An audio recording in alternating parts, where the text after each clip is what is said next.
Hello everybody and welcome. In today's video we'll be doing T and Pi impedance matching networks in the CST schematic tool. So this is my second video of the CST schematic tool, and I'll just go over how to put the blocks together and how to get the simulation running. So beforehand I've calculated what inductor values and capacitance values I need for an impedance matching circuit to go from 50 to 600. And it operates somewhere in the frequency range. I think it's at 400 megahertz or somewhere around there. So how do we get started? So once you've calculated your Pi network, and if you want to learn how to calculate that, I'd highly recommend heading over to Posar's Microwave Engineering, and that will tell you how to calculate the inductance and capacitance values for a Pi or T matching network, or even a larger filtering network. So once you've got those values created, what we're going to do is we're going to have two ports, and I know what I'm matching to, so I know the first port is going to be 50 and the next one is going to be 600. So now we need to create the T network. So I've calculated that the first element is going to be an inductor, and I've got two capacitors. So I'm going to go over to circuit elements, and then I'm going to hover over everything. Here is the capacitor.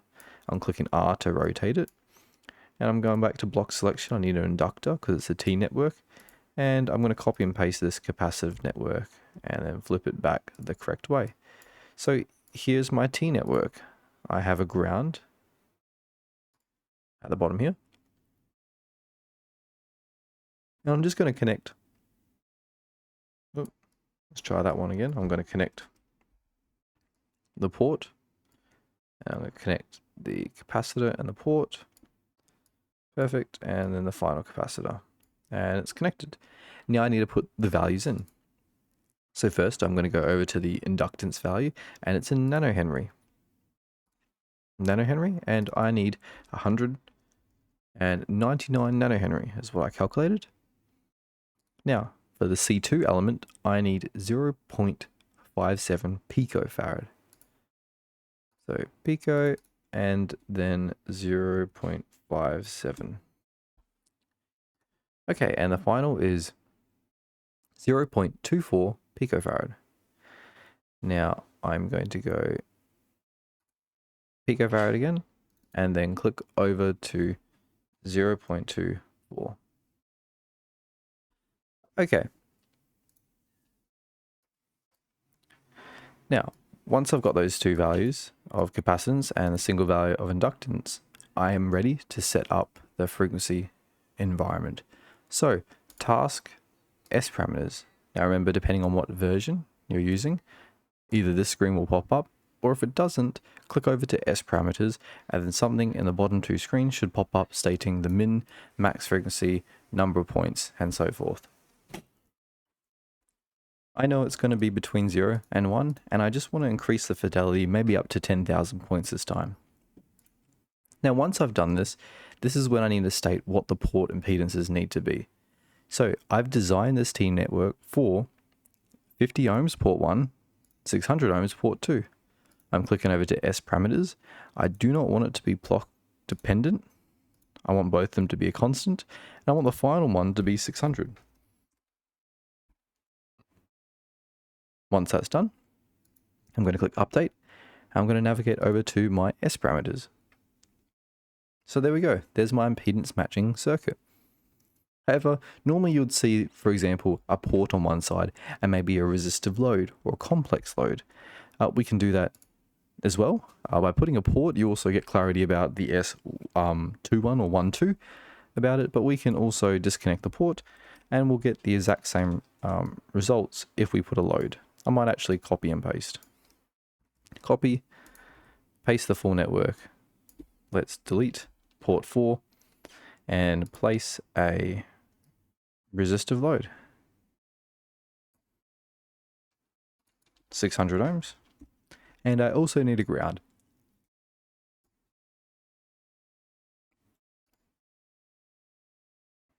Update. I can double check block dependent. I need to put that on constant, even though it's the same. It's back on 50, update, S parameters, and there we go. If we look at our 3.3, it's perfectly overlain the old system. So either way, it's perfectly fine. By having a port on the other side, I guess you can also have more clarity of the 2.1. And if we click on the drop-down box, here you have to place the imaginary component, where sometimes you might have a system that says, oh, here's a resistive load, and I've got a capacitance value of this value. So that's how we create a simple T network. And the same goes if you've done the calculations for a pi network. Let's say I have a very similar network that's requiring this to be some sort of pi network. And I've calculated that the two points connecting to ground of the pi network, like the two legs, are capacitive elements. So I'm just going to copy and paste. And then I need an inductive element. Now I just need to connect everything. One, connect that. Perfect. Oh, there we go. And then add two grounds. One here. Copy, paste the other one. So there's my pi network. And I've calculated that the first capacitive element needs to be 79.58 picofarads. And the third element, or the second capacitive element, needs to be 23.08.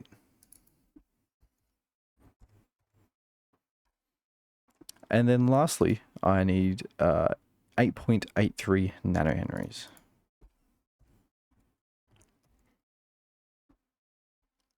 I'm going to double check my ports, S parameters, turn it off block dependent, constant, and I know 4 is 50 and then 5 needs to be 600. Okay, perfect. And I'm going to click update, S parameters. And then now I'm going to go over to the last 4, which is what we're focusing on. There we go. So they were designed for very similar frequencies, and we can also, with this, compare the difference between a pi and a T network. So we can see if we just take, I will need S44 and S11. So let's go back over to our results. I'm control clicking S11 and S44. We can see the difference. Our T network has a lot wider bandwidth, but if you want it to be more narrow, a pi network. So, and you can see there's a bit of a frequency difference. That's probably maybe due to the resolution you're taking the values off your calculator. And as I mentioned, once you're in the schematic tool, it's very easy to click the tune button and just to see what each value does. So maybe you want to see what the inductance value here does on a pi network. To do so, I'm clicking on the block.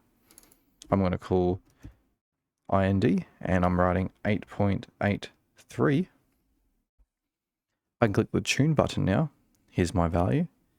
I'm going to go back over to S parameters and I'm just going to start changing it. See what happens. So you can see that this value actually slightly tunes it, but it also seems to tune the impedance matching capabilities depending on what the value is. So maybe if you slightly get the value a little bit wrong, you can quickly slightly tune it and it won't change too much. Now let's check over on the Smith chart. It's probably best to also go over to the 4.4 and put a marker, add curve marker, and drag it all the way to the bottom. So you can see what that point is doing on the Smith chart. So S44, there it is. And as I change the inductance value, you can see that the frequency is moving around, but also the match is not doing too much. Let's change to a larger range of 4 all the way up to maybe 20. And let's see how the structure changes. So from the inductor value, it doesn't seem to change the match condition too much at all. Rather, it just changes the frequency that it's matched to. So if we go 4.4, So in this sort of pi network, we have a lot of control over the matching frequency by just controlling the inductance. Okay, there we go. So this was just a quick demo of how to create these very lumped element impedance matching networks. And if you are creating a low pass filter or filtering networks at low frequencies, you can also stack these networks up and then follow the exact same procedure to get a similar result. Thank you for watching.